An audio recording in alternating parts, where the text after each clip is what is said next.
I've been in IT for about 20 years. I've been a consultant for about 15 of those years. And for the last couple of years, I've been running my own firm called Sam Newman and Associates. And this is sort of, I kind of work with this, it's mostly myself and my wife, who's my business partner, and we run the business together. And I do have a network of people I work with as well. But mostly it's work I do focusing on consultancy and advisory work for companies all over the world. And I also do sort of lots of private workshops. I'm actually here doing a private workshop for a client who's very close by to this particular room right now. They've been working me hard. And that's been really fun. Those are sort of my three focus areas: was cloud, continuous delivery, and microservices. And so obviously for me, and I was into cloud way before I was into microservices, if that makes sense. You can argue that the original thread that brought me here was focusing on how to help people ship software more quickly. So 2004, I suppose, I started getting very interested in those aspects of continuous integration and what we now call continuous delivery. We didn't really have that term at the time. And it was all about how do I get the software from my laptop into a production environment as quickly as possible and as safely as possible. And so I was originally attracted to the cloud through that lens, that the cloud was actually the public cloud. I mean, not to offend any of you, but I would imagine that the private clouds that some of you use at work don't really justify the name. But for certainly the power we get from a public cloud provider and maybe some private cloud implementations to be able to on-demand provision infrastructure that allows us to host our applications, reducing the need for handoffs, allowing teams to get more done themselves was immensely empowering.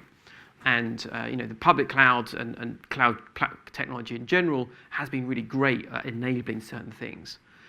You don't need the cloud to do microservices, but it helps. It's sort of the mantra I've adopted. And so microservices I got to because, again, it's an architectural style that helps you ship software more quickly. So there was that through line across all of this for me. But cloud native is one of our newest sort of big buzzwords.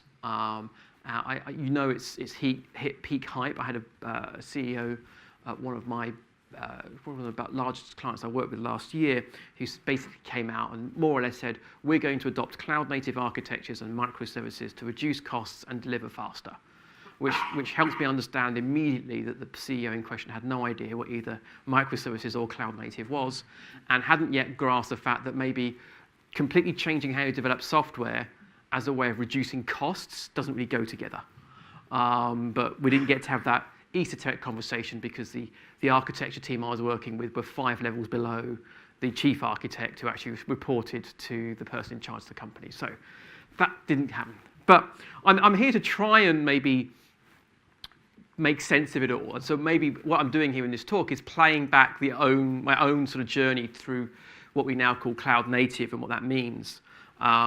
Obviously, when I wrote my book, I touched a little bit on cloud technology, but I always try and keep my book and the new one I'm working on, I'm trying to keep them a little bit away from technology-specific implementations, because I think that stuff dates it.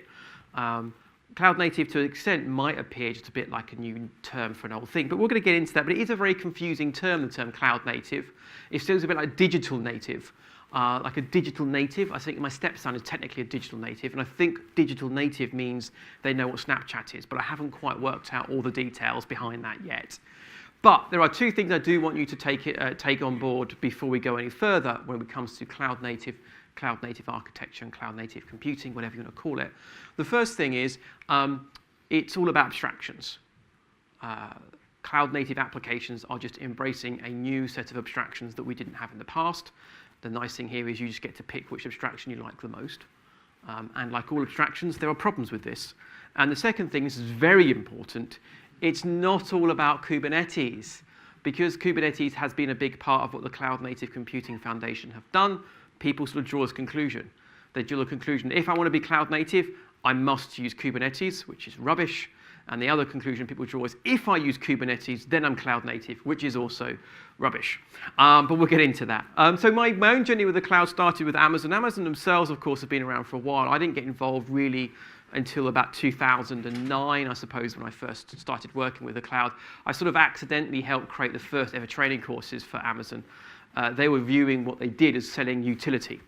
We just sell energy, effectively. You buy a computer from us, by the hour, that's it. That's our involvement done. What you do with that computer is up to you.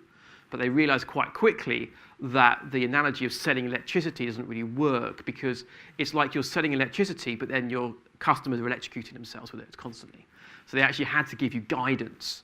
And you see this huge apparatus now around helping you understand how to make use of the public cloud platforms, because they are now incredibly complicated product suites. But back in 2006, which is when AWS first launched publicly, it was very simple. Two simple products back then. You had SQS and S3, both of which are in widespread use. I mean, S3 has been immensely popular. SQS is showing its age, but it's still there and in operation. But I think SQS was technically first, as the first ever public cloud offering from Amazon. And that was very interesting, because I think this was, people sort of talk about this idea that Amazon basically open sourced what they did internally. It's not quite that straightforward. If that was the case, SQS would not have been their first thing. This was them saying, we think we can sell cloud-based services. And they sold the queue, was the first thing they shared, which is a really interesting when you think about it. Of course, the cloud goes further back. I mean, the first time people, like your C-level execs, would have been hearing about the cloud would have been much earlier, would have been really the advent of SaaS companies. Salesforce was the first big SaaS company, really. I mean, as a company that was SaaS native. Interestingly, a monolithic application, Salesforce. No correlation between that and profitability, though. I mean, they're a company with a market cap of somewhere north of $60 billion. They've made a very, very successful company of a Java-based monolith.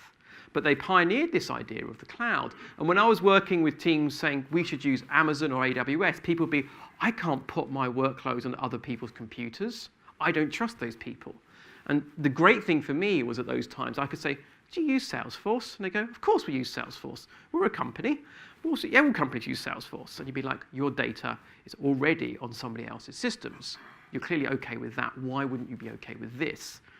And so as hard as those conversations were with maybe traditional ops people who often wanted to keep their machines safe, the genie was already out of the bottle. Multiple companies we rely on now to look after our data and our processing. And Salesforce started a lot of this for the larger corporates back in 1999, and it often gets forgotten. We talk a lot today about Kubernetes, which I think is understandable but unfortunate, because we also forgot what came before. A company with a recent linkage to Salesforce is Heroku. Who has used Heroku out of interest? Right. It's fantastic. I mean, let's be really clear. It is, to date, the single best platform as a service implementation we've seen as an industry. They nailed very, very early on the user interface, the developer experience for developers who want to build and host their own applications. There are all kinds of shortcomings for Heroku when it was first launched. I mean, it's expensive, right, when it first came out. That was often the limiting factor. But very early on, they nailed a different type of abstraction, from removing us from detail. AWS at this stage was like EC2, spin up a virtual machine, and then you can configure it using Puppet and Chef. And that was the state of the art. Heroku said, no, just have stuff in Git and run this line of code, and it's running. It's like, the really interesting thing is the extent to which the application platforms that have come since have mostly either not learned the lessons that Heroku learned, or in some cases just gone, yeah, we'll have that. Cloud Foundry got completely and utterly rewritten to basically implement the same user experience that you get from Heroku. It's interesting now when you talk to developers who use Cloud Foundry day in, day out, they love the platform for the same reasons. Operations people tend not to love the platform for different reasons. But nonetheless, we have lots of prior art to draw up from. We didn't call these things cloud native. So what is a cloud native application? Well, the Heroku prior art we have here, which points the direction to what cloud native might be, is something some of you may have seen called the 12 factors. Is anyone here familiar with the 12 factors? Right. Heroku people definitely will be. This is always presented as this is how you should build applications type thing. It was really created by the people behind Heroku. And in many ways, it's a mix of these are good ideas of how to build applications, and also you need to do these things, otherwise it won't work on Heroku. And that really is always what we're dealing with as architects, as developers. You've always got some fixed constraints you have to work with and some choices you get to make. And the 12 factors is a bundling of both of those things together. And as a piece of prior art that influenced other ways you think about the world, it's been really quite useful, very important. So some of these things, like talking about backing services, treating services you work with like attached resources, is actually quite an interesting idea. You're saying that's something else that somebody else manages, which sort of comes back in these ideas of independent deployability that we talk about with microservices. And talking about scaling by stateless processes was actually, in 2007, quite surprising, or at least certainly for .NET developers and Java developers, was something that was quite alien to us. Ruby and Python people, yeah, we're fine with that stuff. That's easy. We've been scaling by process for years. I'm not sure what the PHP people have been doing, but they've been fine, right? But those of us in the .NET or Java landscape, we were deploying lots of applications into an application container. We were dropping things in IIS or Tomcat, or if we're very unfortunate, WebLogic.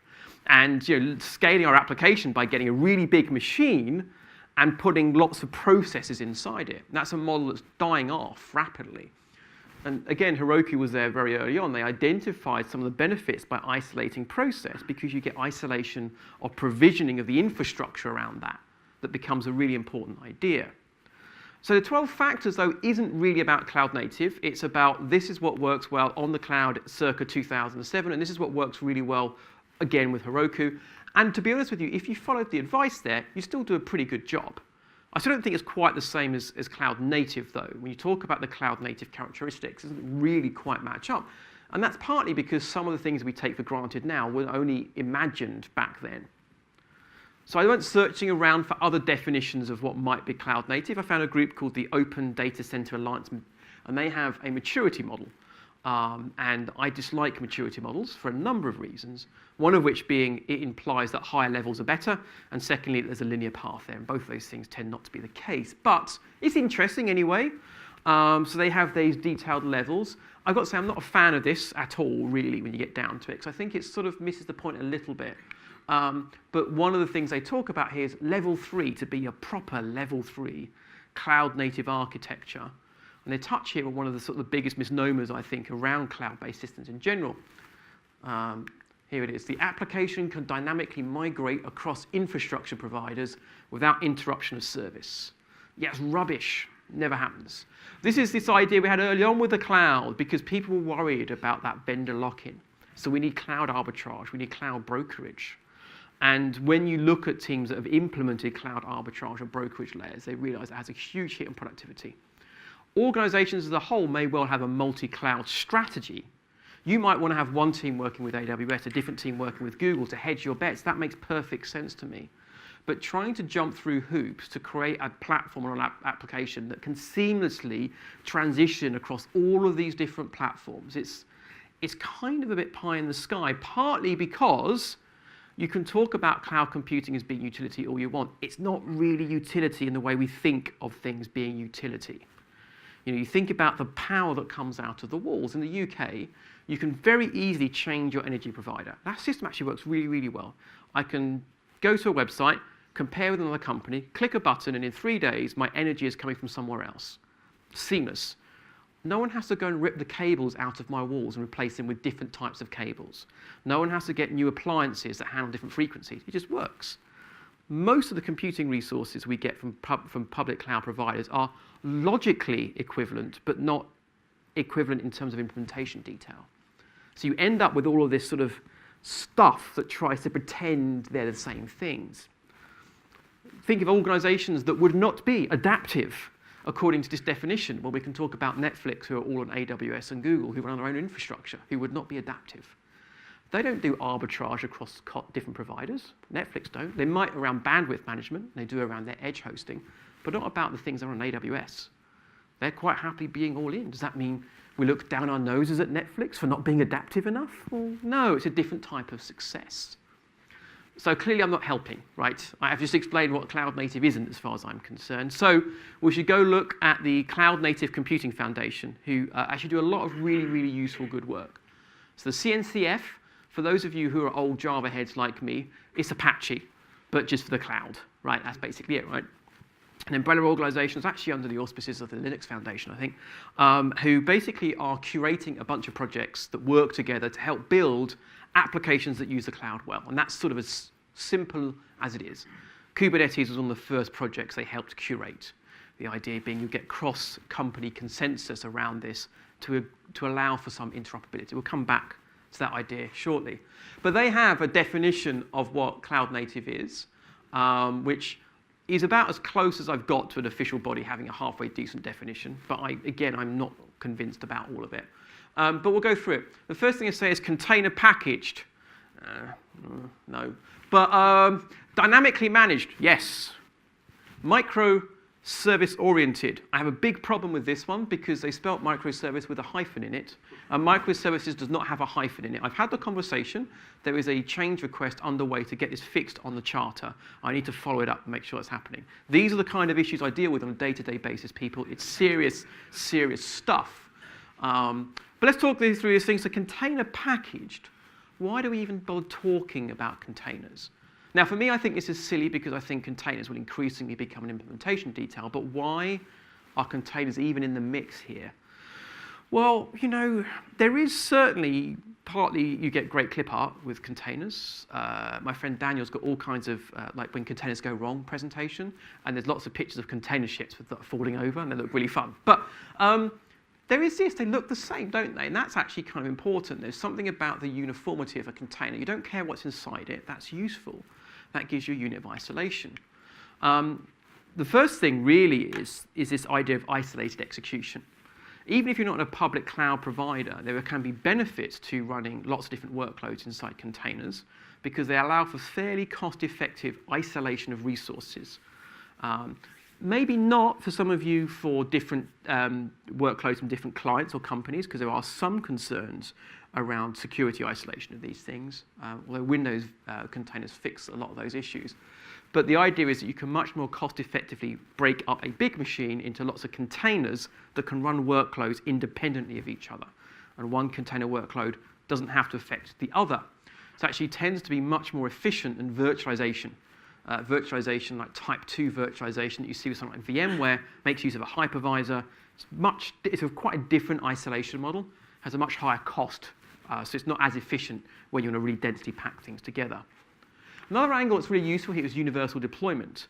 The shipping container system partly works because you have a standardized shipping unit. A crane that can pick up a container that holds grain can pick up a container holding a car. It's the same system, right? And so when you deploy a container workload on, say, a local Docker engine, you don't care if it's running C++, you don't care if it's running Java or Rust or PHP. What you care about is when it launches, it's on the ports, it says it's going to be on, and that's it. And that's pretty straightforward. That's a nice property. So again, if you're thinking about wanting to provide a generic platform for running different people's applications, targeting containers starts to make a bit of sense. And there is that other angle with the portability. Now, containers have been around for years, long time. You could argue that BSD jails were one of the earliest forms of containers. I think Solaris would argue that they predate even that. OpenVZ zones, which are actually closer in some way to vSphere containers on Windows.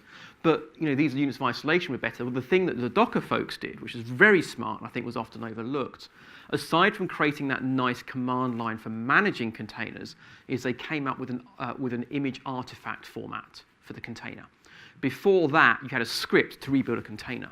Now we have an image, like a VMware image, like an AMI image, and that can be portable across platforms. So that's really useful. So these things together, you start to see why providing a generic cloud-based resource for different people running different workloads, why this might start to make sense. The issue I've got is there are loads of other things. If I built applications using a Heroku PaaS, am I not cloud native because I'm not using containers? What about function as a service? So I think function as a service is a really powerful cloud-based product that you get from a few different companies now that's sort of under the umbrella of serverless. You've got AWS Lambda, which launched in 2014, Azure Cloud Functions, which I think in many ways are superior to Lambdas. And I say that as someone who's mostly an AWS person. They are using containers under the hood, but the containers are there as an implementation detail. In fact, I think Amazon recently open sourced some of the stuff they've done around, and Amazon actually are very bad actors around open source community contributions. It's good to see that shift has happened in the last couple of years. But they've opened up some of the underlying container engines they use for making these functions work. But with function as a service, you don't deal with a container. You say, here is a piece of JavaScript code, here is a piece of Java code, here's a piece of Python code. These platforms take that and stick it inside a container on your behalf and manage that container lifecycle and runtime on your behalf. So the containers are kind of there, but I'm not involved with them. So for me, the containers are just an implementation detail. So I think over time, this is where the world is headed. It may not be exactly fast for everybody, but I think in 5 years from now, you won't worry about a container. You'll worry about something else at a higher level of abstraction. And there are other people working on things like Heroku-like deployments on top of container-based platforms as well. OK, so maybe, but probably not in the future. And so I think this will increasingly be removed from the CNCF. And I do think is partly a legacy of them being more Kubernetes-centric at the beginning. Dynamically managed, this is where stuff gets much more interesting. This is where we start talking about applications where you're letting the platform make decisions on your behalf. You're saying, I want 5 of those things, and it will make sure there's always 5 of those things for you. You don't have to do anything else. You can set up auto-scaling rules. Things like FAS, their deployment models are incredibly simple. Run a function and connect it to these types of events. And when one of those events happens, one of those functions gets launched. You are not involved with any of that process whatsoever. This dynamic managing side of it, and I think FAS is the best example of this done well as an abstraction, as a conceptual abstraction, is fantastic. Drastically lowers your operational overhead if your platform is good, right? And this is, unfortunately, this dynamic management aspect is often one of the areas where people's private cloud implementations really hold them up. I've seen plenty of private cloud implementations that don't really have these concepts built in, that might have barriers put in place in terms of how you can provision infrastructure, like where you still have to raise a ticket to launch a new container, right, in some extreme examples. I did find a good counter example. I found one client I worked with recently was using AWS, but none of the developers knew they were using AWS, because if they wanted a machine, they still had to raise a ticket in Jira, which I had some very firm words with the CIO at the time. Anyway, so in general, that's often the area where private cloud implementations can suffer as a result. And we've already discussed the lack of hyphens in the official definition of what microservices are. That conversation is ongoing. So Cloud Native Computing Foundation, that dynamic management is fine. A platform doing dynamic management for you, that's good. Maybe container management, but I'm really not convinced. Pivotal also kind of bundle in both containers and microservices into cloud native architecture. And for me, again, microservices don't seem to fit totally well in this scheme, but Pivotal are also, they're nice folks, they mostly know what they're talking about.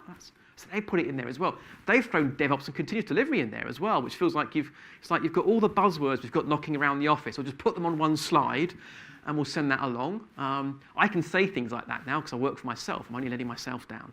So let's look at microservice-oriented. Why do people care and talk about microservices in the context of cloud? Well, as I said before, you don't need to do the cloud to do microservices, but it sure can help. Partly because having a platform that allows you to automatically provision parts of your infrastructure can drastically lower the cost of owning a microservice architecture. If you still have to go through and jump the hoops of getting boxes provisioned every time you want to create a new service, you're not going to have many services. And so a microservice architecture is going to be a harder time for you. So it can lower the cost of creating and managing services. So that goes well from that point of view. But does that mean that cloud native means you have to do microservices? I'm still not super convinced. One of the things that microservices open up is the possibility of independent scaling. This is a useful property. And more to the point here is kind of what we can call right-sizing. I can take a service and scale it to the appropriate load and scale it on the number of machines for the appropriate, say, robustness that I'm looking for. A service which has low load and doesn't have to be up all the time, I can run on a certain type of cloud service. A service that needs much more uptime, I might be running out of more machines across maybe 2 different data centers across to a cloud provider, or even 2 regions.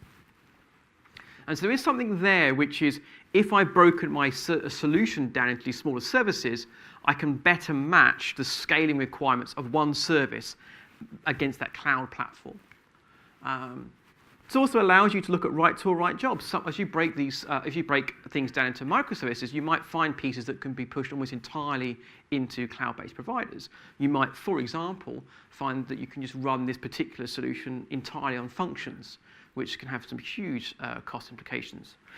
I think this is actually the area where cloud native and microservices goes together better, is this idea of independent deployability, which is a key idea behind microservices, that I should be able to take a service and deploy that independent of anything else.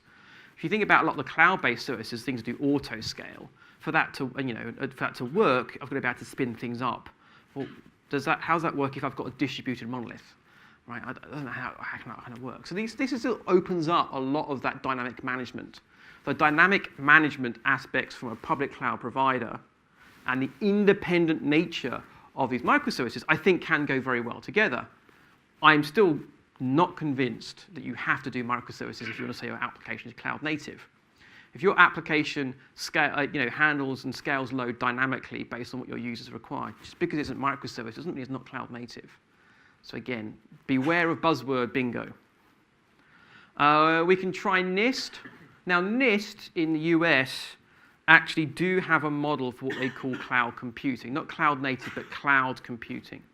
And I think this is one of those areas where often the private cloud vendors miss a trick, because they talk about what it is you need to have to even claim to have cloud computing.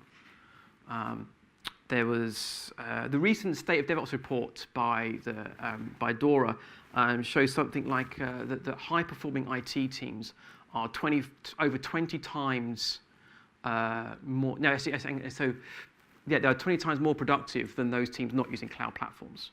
So cloud platforms are incredibly strongly correlated with high-performing IT teams. Right? Very, very good evidence for that. Very, very good evidence for that. But of course, not everyone's cloud platforms are equivalent. We talk about a good cloud platform, on-demand self-service. Bam, there goes the majority of private cloud setups I get to use. But maybe you've got that. Broad network access to a variety of devices. Again, this tends not to happen very often. Resource pooling, maybe. Rapid elasticity. Again, that's sort of an issue, isn't it? How many containers are you allowed to have in your OpenShift console? Someone's giving you, you've been a good boy, you can have 5. You've been a naughty girl, you can only have 6. And like you tracking stuff like bean count. Anyway, measured service as well, which is pay as you use, right? So these are sort of the NIST characteristics of what cloud computing is. And I think just not from cloud native, from cloud computing. And I think the vast majority of private cloud setups I use, even if, oh look, we've installed Kubernetes, doesn't actually satisfy these core requirements. I still haven't answered the question, have I? What is a cloud native application? I'm getting there. It took me a while. I'm still to work all this stuff out.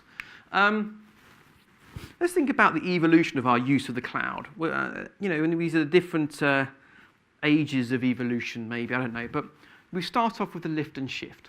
Right? The lift and shift. I used to fight against the lift and shift, but I realised it's probably not always the right thing to do.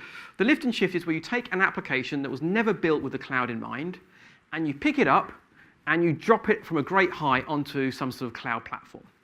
And it doesn't quite work, so you sort of put your foot on it, and you wedge it down, and you hit it with a hammer, and you slap a configuration file across it, and you cover it in duct tape, and it's running, and you go, she'll be right. Right, what's next? Now, obviously, the issue there is often you end up with higher costs from an operational point of view. You're putting applications onto a platform that weren't built in the right way. So you've got this impediments mismatch. Things don't quite work properly. In one famous example, I remember one of my clients just took VMware export images of their entire production stack and imported it onto AWS. But still had to configure everything manually by logging into Windows operating system UIs and clicking buttons to make anything work, right? Now, that's obviously a crazy use of the cloud. It's missing the point of what people like AWS have been pioneering for such a long period of time. Sometimes it's still the right thing to do. If you've got to shut down a data center, sometimes that's the right thing to do, right? So I kind of clarify this lift and shift is you're on the cloud, but no one's happy, right? The application is actively fighting being there. I was not designed to do this. This is not good, and nobody's happy. And my favorite example is I was working with a team and we were moving this whole data center out onto the cloud. And one of the products they were using, I think, was handling payroll or something. And this was a license-based piece of software. And if you stopped the VM and started the VM, the fingerprint of the machine changed such that the licensing software said, you've installed me on a new machine. And so then you had to phone up somebody in the UK. We were in Australia. We had to phone someone in the UK to get them to reissue a license file. So just something as simple as stopping and restarting it, not a shutdown, not a redeployment, just pause, play. That was enough for the licensing software to go, oh, no, the world has ended. Right? No one was happy with that. We ended up putting it back on a normal machine because it was driving everyone mad. We've then sort of got cloud ready, which is I've taken the edges off it. It fits a bit better in the box. It's no longer actively fighting the cloud platform we're talking about. And this is sort of working with and not against. And this is sort of where I think the 12-factor apps are. 12-factor are cloud-ready apps, right? You build with cloud native, with the 12 factors in mind, it's probably going to be fine. You're probably actually, most cloud platforms, you're going to find a good fit. So you're working with, not against the cloud. The cloud native application for me is embracing the cloud and only the cloud. And what I mean here is you've picked a particular cloud abstraction and you have built it with that cloud abstraction in mind. You're getting the best out of that abstraction, but you're likely to have pain if you wanted to change the abstraction you're using. So 12-factor apps up here. And this, a great example of this would be some of the serverless offerings out there.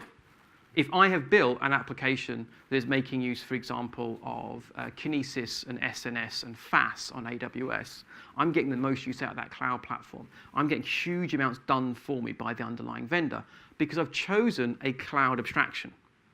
It may not be a great portable one, but I've picked one. Right. So an application that is built to take full advantage of the underlying cloud platform. We're really trying to push as much work as possible off onto the platform itself. This probably means you've designed your application, or at least evolved your application, with a specific deployment platform in mind. And it's quite likely not going to work without a cloud platform underneath it. Okay. So you could pick Kubernetes as your abstraction if you wanted to. That's fine, although we then have to have a conversation about what flavor of Kubernetes you're targeting. But that's an abstraction. I don't think it's a very powerful abstraction when compared to some of the other things that are out there, but it's still pretty good. It's definitely better than what we had in the past. So characteristics we're going to see. These applications are built to scale, or at least built to be scaled. We may not have done all our tests, but we think we should be able to spin these things up, right? Spamming out more nodes is going to be fine. Fault tolerant.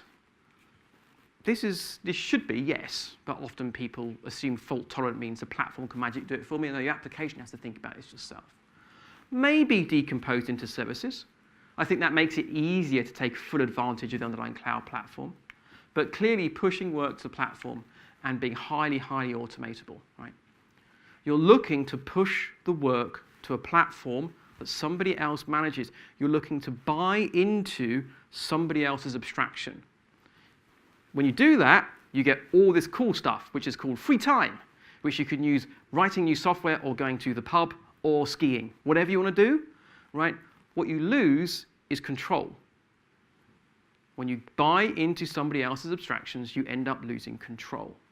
When you run a Lambda function, for example, on AWS, the one thing you get to control, the only thing you get to control is how much memory you give it. That's it. That's the one. You get one dial with that. And the more memory you give it, the more expensive it costs. That's it. Can't do much else with it, really, when you get down to it. You can't say how big a CPU it's got. No, just a memory. That's all you've got, one dial. Now, there's power from that abstraction. There's a lot of power from that abstraction. But some people find those models overly restrictive. So platforms, this is where your abstractions are. Whose platform are you picking is whose abstraction are you buying into? Which person's mindset or which company's mindset matches yours the most closely? Or do you want to hedge your bets and maybe go with an open source platform, which you might have to do more work on, but theoretically gives you more portability across vendors? And we've been playing with these abstractions for years, right? I mean, if you think about the early days of the public cloud offerings, a lot of the focus is this thing called infrastructure as a service. You think about a managed virtual machines. You think about those, you think about network storage and compute, those sort of three primitives of IIS, the early days of cloud platforms. It's really interesting when you look at it now to think that the first two cloud offerings from AWS actually weren't IIS. They're really what we would now call serverless. And that was back in 2006. On top of this, we've kind of got a higher level abstraction. We've got container orchestration as a service. This is your managed Kubernetes platforms. This is where rather than saying, I want one of these machines, please give me this machine, instead you say, here is a container workload, I want you to work out how to run this on my behalf, and here's a bit of hints. So EKS, ECS on AWS as an example, or there's 2 or 3 different cloud container offerings on Azure. But again, so we've stepped up a level. I'm not worried about the virtual machine, I'm now worried about my container. So it's a high level operating, high level abstractions, hopefully more power, but I've lost some ability, I've lost some tinkering. On top of this, of course, we've got platform as a service, which is getting closer to just worrying about your application. This is where Heroku was always aiming. And I'd argue that when you look at serverless and the banner of stuff underneath serverless, what we've basically got is if the infrastructure as a service primitives were storage, network, and compute, serverless is all of those different primitives that help us build platform as a service offerings. Messaging as a primitive, for example. Functions as a primitive of how you build a platform as a service. And sort of, we've got Kubernetes is wandering around in the middle, right? So Kubernetes, depending on how you look at it, is maybe trying to shift up top, but I think that's stopped mostly now. And this is not new, right? Developers have been doing this for years. This is what we do, right? Somebody gives us money. We use the money to buy coffee. We use the coffee to turn things into abstractions. That's what we do. This is not new. We started with the abstractions of machine code, and then people thought, oh, this is a lot of work. It's a bit painful. What if we came up with a high-level abstraction? We came up with assembly. Now, assembly gave you less power, arguably, than machine code. And some of the machine code people go, look at these new kids using that assembly code. They don't know what a real programmer is. And all the assembly code people are going, oh, look at you stuck in the mud. We can get so much more done with assembly code. And then, of course, we came along application code. We're talking programming languages like Python, and all the machine code people and the assembly people are going, oh, look at what's happening to the world. They don't understand how to decrement a register. I just about remember, I think, how to do that theoretically based on something I once written in a book, right? But we mostly operate up here at this level now. Very few of us work low down, because most of us don't need to be that close to the underlying metal. In fact, most of us want to be an abstraction layer, so we don't have to worry about that anymore. And we, in exchange, are hopefully a bit more productive, a bit happier about the world. The cloud abstractions are just the same. Now, of course, there is the problem with abstractions, is that sometimes abstractions let us down. Sometimes abstractions are leaky. Sometimes we have to know about the underlying platform, and in other words, to tinker around the edges. As a very, very simple example of what can sometimes happen when you have leaky abstractions is people realizing that when their Lambda function isn't running, it can sometimes be running, and sometimes it can still be leaving network connections open. Unless you know that about Lambda, you might fall into some odd mistakes. So Joel's not always a fan of abstractions, which, I don't know. One of the other things that concerns that people get about abstractions is that they'll get stuck somewhere. Right, I'm locked into a situation. I can't go anywhere. This has always been the argument about every platform and every vendor for as long as I can remember. Oh, what happens if they change the pricing model? We've only got, 14 years worth of experience with, say, AWS as a cloud provider. I've never once seen them increase the price of any of their services. More to the point, I've never even seen them turn any of the services they provided off. And that's actually a problem, because SQS is kind of sucky, right? But they have to keep maintaining it. It's only got better since 2000 and 2006, right? So I don't know about that. There's also, there is the extent to which cloud providers can do things better than us. They have a concentration of expertise, and they have economies of scale, which means they can handle things better. Some of you may have heard of Heartbleed and Spectre. All the public cloud providers had those patches applied within 7 days of them being released across their entire infrastructure. You knew that had happened because all of your machines got 30% slower, but they did it, right? And that's the issue. Our deployment platforms, especially for microservice architecture, are getting more complicated. You've got your hardware, and on your hardware, you've got your operating system, and then on your operating system, you've got your hypervisor, and then on your hypervisor, what have you got? That's right, your virtual machine operating system. On your virtual machine operating system, you're probably running Docker, right? Because you're a cool kid. Cool kids, hanging out with cool kids. Docker, and I've got my application operating system is sitting on top of my Docker, because Docker does run a full operating system inside it, which has a shared kernel. And on top of that, you've got your applications. And then you suddenly realize that all of this giant stack of horror has to be looked after by somebody and patched by somebody as well. Now, of course, if you buy into a cloud vendor, you can offload all that, have somebody else deal with it for me. That's a nice thing to do. So yes, you've lost power. Yes, you've ceded control to somebody else. Yes, maybe you're even locked into somebody else's system. But sometimes being stuck somewhere is a nice thing, right? There are bad walled gardens and good walled gardens. I'm an Apple person, not a massive fan of the company per se, but just I like being in that ecosystem. It's the equivalent I've got. It's not like the old nasty walled gardens I used to find myself in. It's like a nice walled garden where people bring me a drink and I sit by a nice babbling brook. It's very nice. I can't leave, but it's a pleasant place to be. I've been in other walled gardens where it's a very scary place. It's always dark. There's no lights. I can't see anything. There is a babbling brook, but it's full of what I don't want to look at. And there's like monsters trying to kill me. So there are good places and there are bad places. And hopefully, if you're stuck on Amazon, there are worse places to be stuck. Let's come back to the Cloud Native Computing Foundation and the work they're trying to do. Now, very early on, AWS focused on this idea of primitives. Primitives are how they see the evolution of the AWS platform, which I think early on was its success, but I think is ultimately might be at least eroding some of their success. And they said rather than providing a single monolithic platform, instead they're going to provide these primitives, starting off with things like network storage and compute. The idea being is that you can buy into those primitives that you like from AWS and then replace them with the things you don't. So you can mix and match. That way it gives you a lot more flexibility in how you use a platform. They actually they evolved higher order abstractions, higher order primitives by combining the lower order primitives. The challenge, if you think about those primitives, we think about, EC2, Amazon S3, and RDS, right?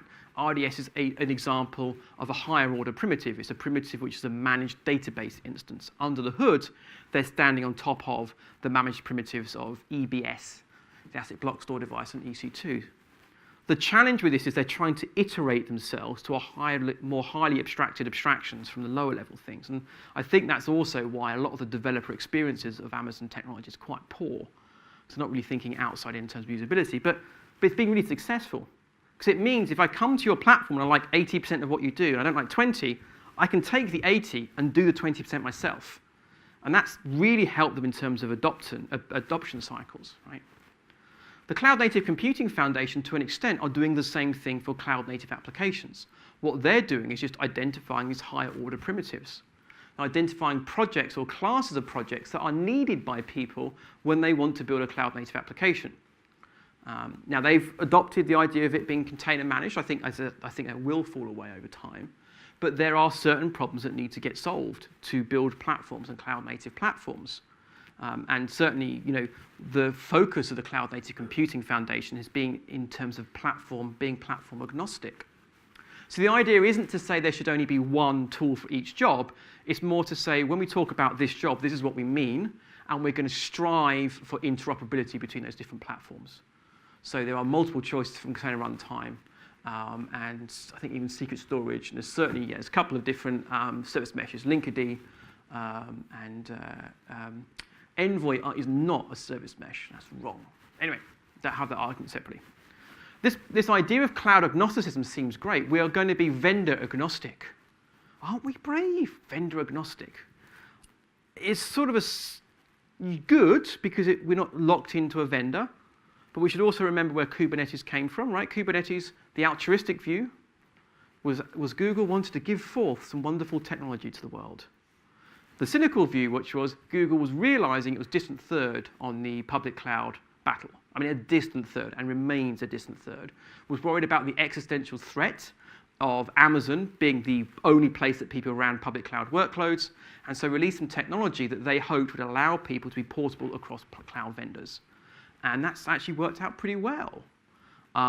Yes, something like over 65% of all workloads of people running Kubernetes workloads appears to be on Amazon, but it's working, right? Because at least you can kid yourself that it's portable. Anyone want to guess who the first public cloud vendor was running Kubernetes? It was Microsoft. Very early days, right? The Cloud Native Computing Foundation was missing a proponent for quite a while. Every other company was on board. Every other company until one. Amazon joined very, very late on. year before last. They didn't need it. Everyone else needed it. They needed to create a groundswell of opinion around a more generic platform to give people the ability to move away from AWS. Amazon don't care, because they'll just go out their way to create a really great Kubernetes experience that you want to stay with, and it seems to be working right now. This is one of the nice ideas that people like about things like Kubernetes. I can have my on-premise cloud. I can have a fantastic cloud platform on my own machines. And the problem with this is, well, experience. I mean, we've been here before, haven't we, with OpenStack? Because that worked out fantastically for everybody. On-premise, you know, you've got this whole operating cost thing. Can your staff, with the best will in the world, be given the right support and resources to do as good a job of operating and maintain that platform as Google, Amazon, and Microsoft, and DigitalOcean, and whoever else can? Maybe, if you're very lucky, but it's unlikely. It's unlikely you're going to get that. The other problem is that most on-premise cloud providers are still stuck in the world of lower order primitives.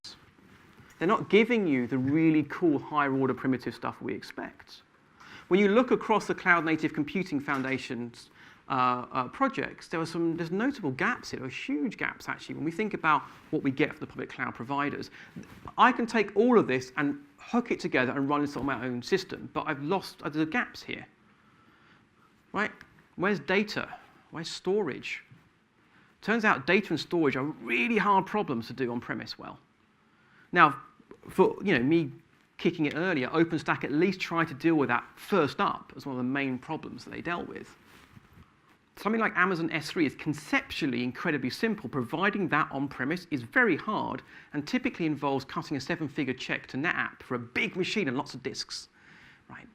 These are the gaps. This is the stuff that we don't think about. What about a managed data plane? Just something as simple as RDS on-premise. Is that in the Cloud Native Computing Foundation portfolio? No. It would be if they could find the projects, but no one's building it. Even at a level of just disks and data management, the things aren't going well. We're seeing startups go to the wall because they can't make a business out of this stuff.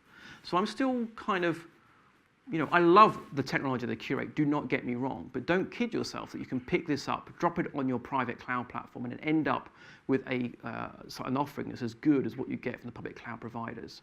Doesn't matter how much money you give Redshift, IBM now. It's IBM. I get confused, right? And I'm sure IBM are going to make a lot of money selling to the same people that brought Bluemix and just selling them now OpenShift instead. That's going to happen, right? That's why they bought Red Hat. You're going to pay a lot of money and you're still not going to get there. So I would say, in all seriousness, really do re-examine whether or not you need to be on-premise. Some people absolutely do, I get that, but for many you don't, and your lives would be better off if you weren't. To talk about standards briefly, one of the things that Cloud Native Computing Foundation is trying to do is to try and develop standards for the kinds of problems or solution spaces that we have inside building cloud native applications. Now, again, we've had lots of standards bodies before trying to do this, and it hasn't always ended well. I mean, I lived through the SOAP WS star stuff, right? And great work and lots of engineering didn't necessarily deliver on things that were always of benefit to us as developers. I think partly because often the way in which we approach the creation of these standards. A good example, I think, that's being done well would be something like the Open Tracing API. So the Open Tracing API was actually extracted effectively from a tool called Zipkin. So Zipkin is a really cool tool that helps you do distributed tracing.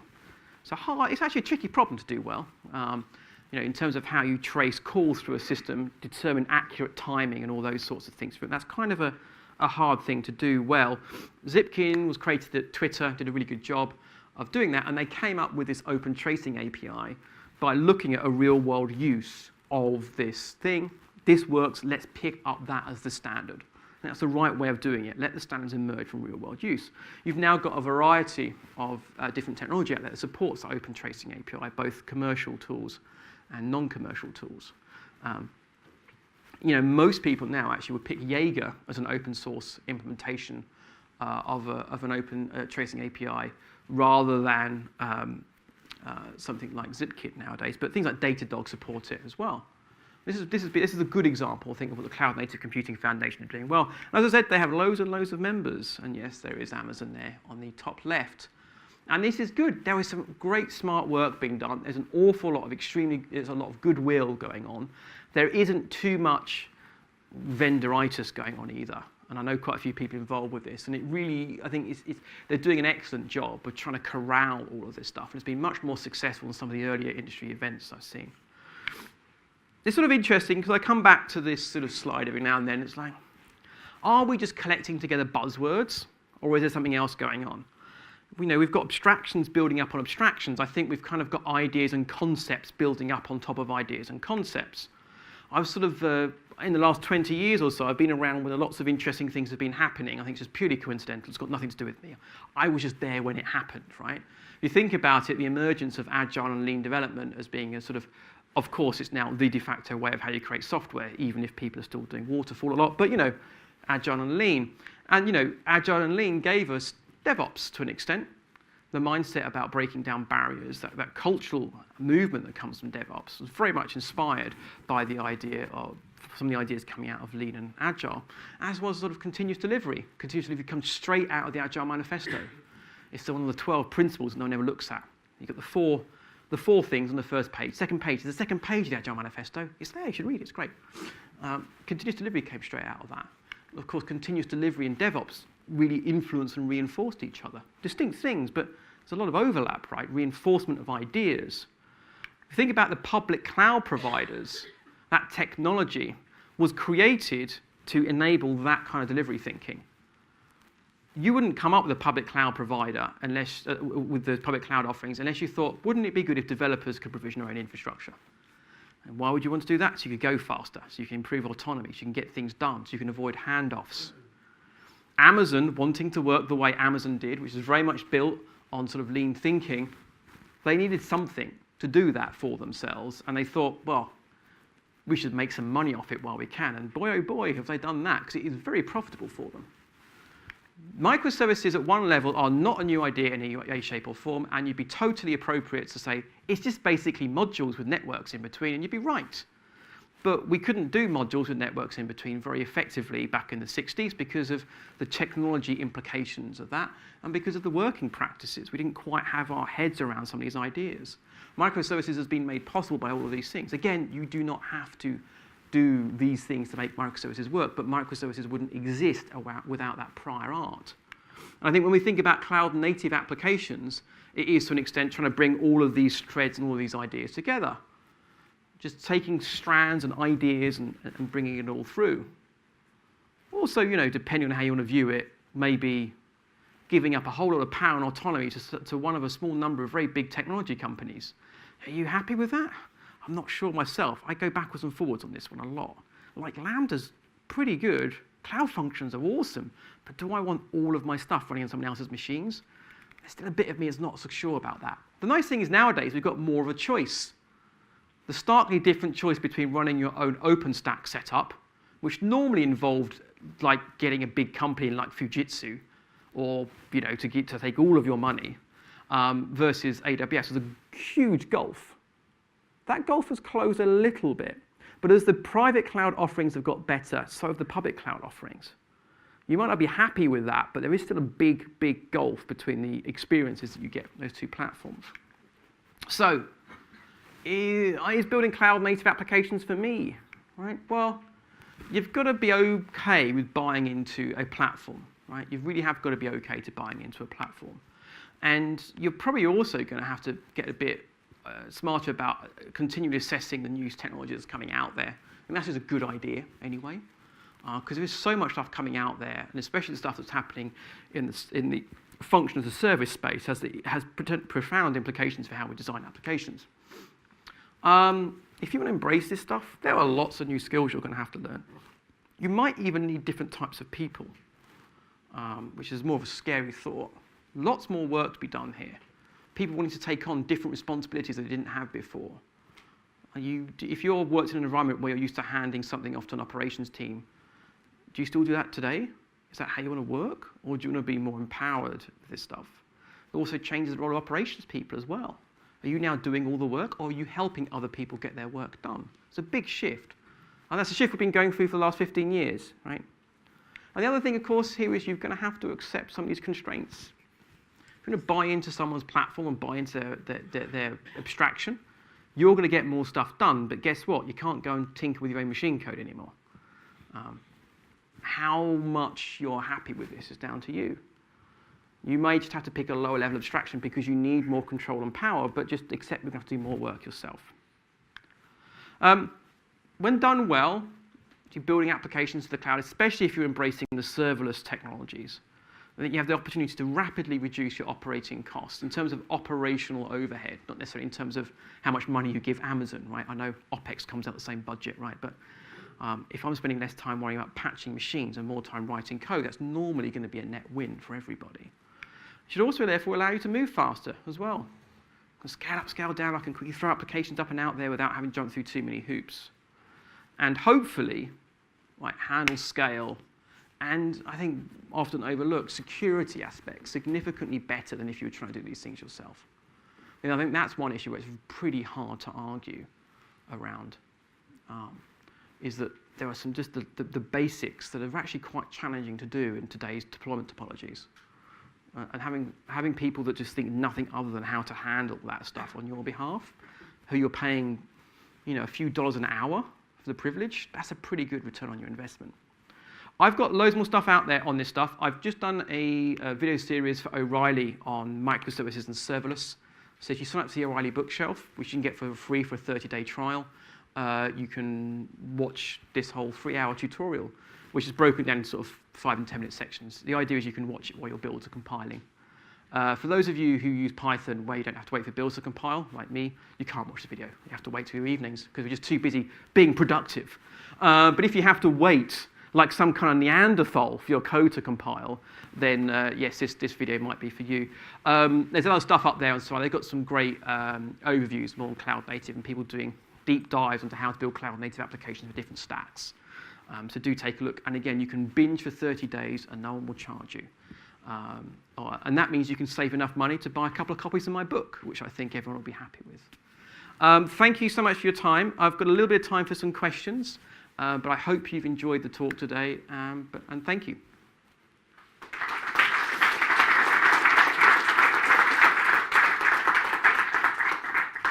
Okay, probably got time for a few questions. Anyone wants to ask any? What is that? What's that? It's a microphone. That's a box.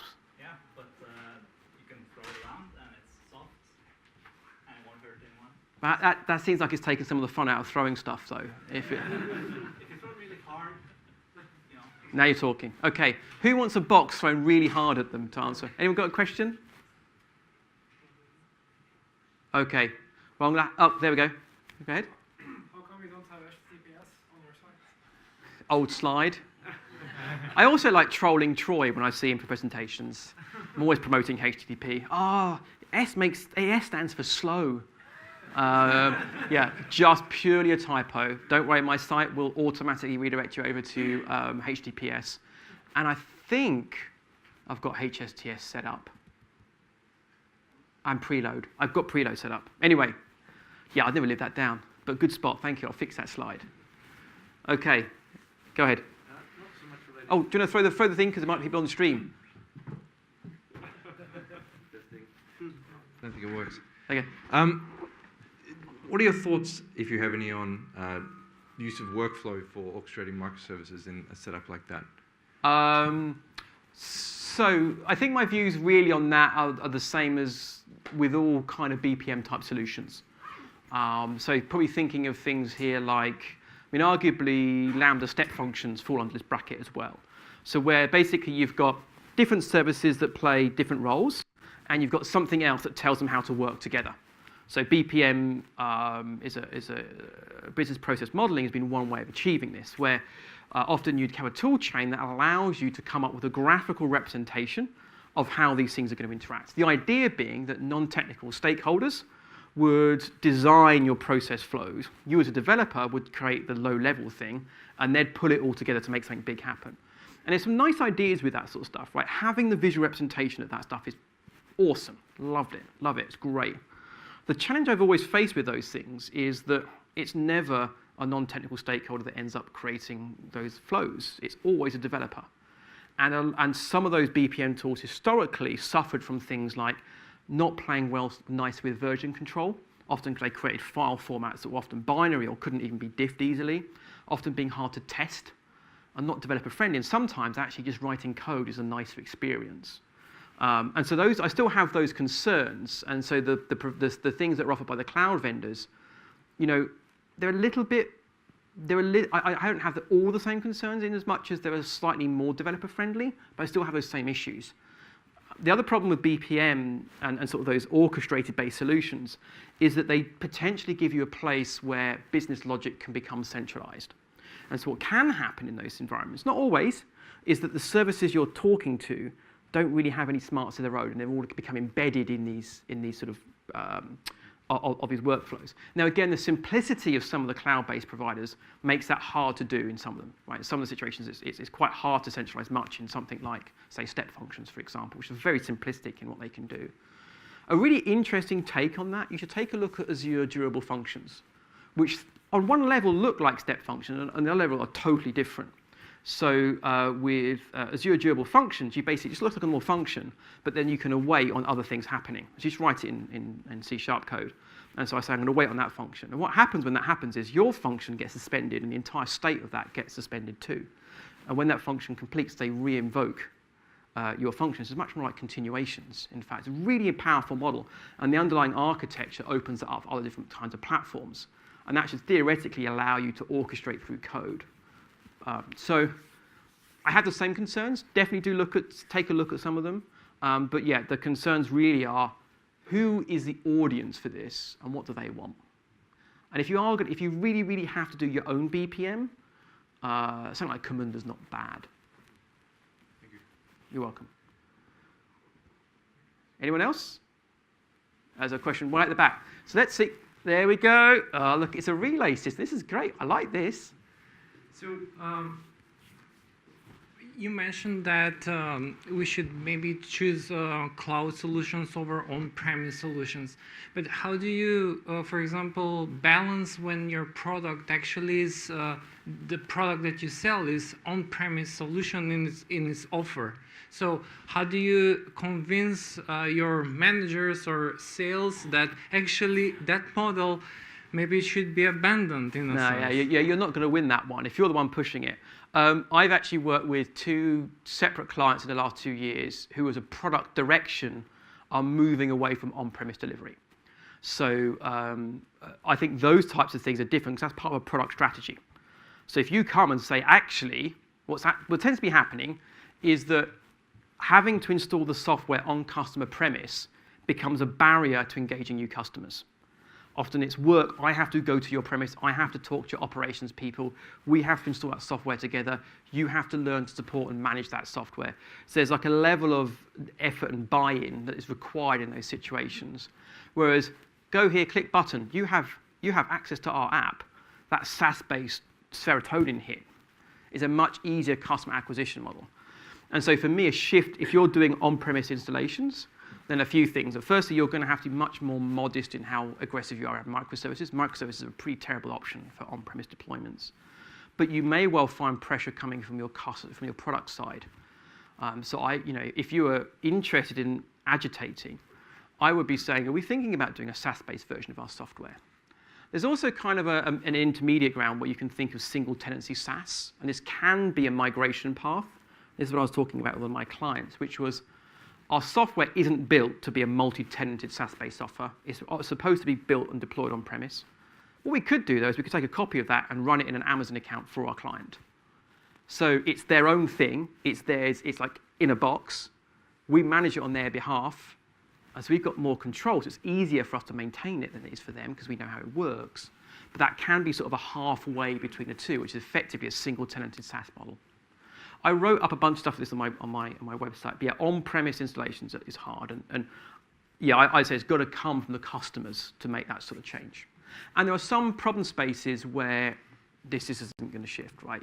There are some types of incredibly latency-sensitive operations where this isn't going to change. There are also some things that are concerns around data. If you're handling very sensitive data, I was working with one client that was doing natural language processing of on-company premise data, and the model they came up with, which is our software gets installed onto their premise, but we manage it on their premise on behalf of them, because it was quite a complex piece of software. So they effectively ran it inside a DMZ. So you've got some models like that that can help. Cool. I've probably time for one more question, and then we should call it a day. Okay, thank you so much for your time. Thanks for coming along. Thank you so much for the host for organising all of this, and Knowit for having me over. Otherwise, I wouldn't be here, so it's thanks to them. I am going to be back for NDC Oslo later in the year. I'm also doing a bunch of the conferences around the world. There's an events page on my website if you want to. I don't know why you'd want to. You can just watch me online. It's cheaper. But thanks for your time, and I hope you have your safe travels getting home.